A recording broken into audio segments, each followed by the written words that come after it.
हर गुजरते दिन के साथ गर्मी का प्रकोप भी बढ़ता जा रहा है। तपती गर्मी में बाहर निकलना मुश्किल हो गया है। हीट मैप में भारत का नक्शा लाल हो रहा है। सुपर अल्नीनो का खतरा मंडरा रहा है। कहा जा रहा है कि एक बार फिर सन 1877 वाली तबाही मचने वाली है, जिसमें दुनिया की 4% आबादी खत्म हो गई थी।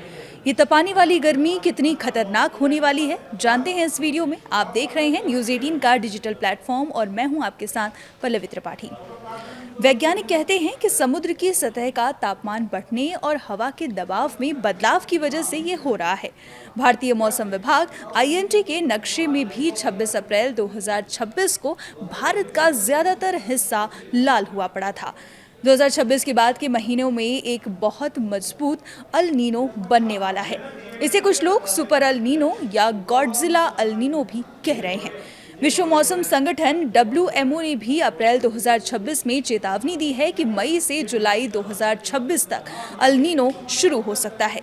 अभी शुरुआत में समुद्र की सतह का तापमान औसत के आसपास है, लेकिन अंदरूनी पानी पहले से गर्म हो चुका है, जो अल नीनो का मुख्य संकेत है। अल नीनो तब होता है जब प्रशांत महासागर में भूमध्य रेखा के पास समुद्र की सतह का पानी सामान्य से ज्यादा गर्म हो जाता है। यह गर्म पानी ऊपर आकर सतह को गर्म करता है और पूरा वातावरण बदल जाता है।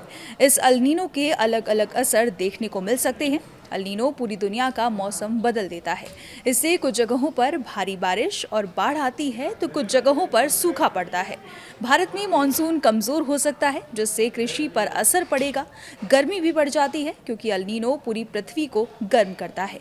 उत्तर और पूर्वी भारत में पहले से ही गर्मी है, तो अल नीनो इसे और बढ़ा सकता है। अल नीनो के बाद ला नीना भी आ सकता है, इसलिए लंबी तैयारी जरूरी है। वैज्ञानिक कहते हैं कि सही जानकारी और समय पर कार्रवाई से लाखों लोगों की जान और फसल बचाई जा सकती है। ये अल नीनो अगर सुपर अल नीनो बना तो 2026 या 27 पृथ्वी का सबसे गर्म साल बन सकता है। इसलिए अभी से ही सतर्क रहना होगा। जो पैटर्न अभी दिख रहा है, ऐसा ही कुछ सन 1877-78 में हुआ था। करीब 150 साल पहले ये अल नीनो आया था, जिससे दुनिया भर में सूखा पड़ा था और लाखों लोगों की जान चली गई थी। इस अल नीनो का असर आपकी सेहत के साथ साथ इकोनॉमी पर भी पड़ने वाला है।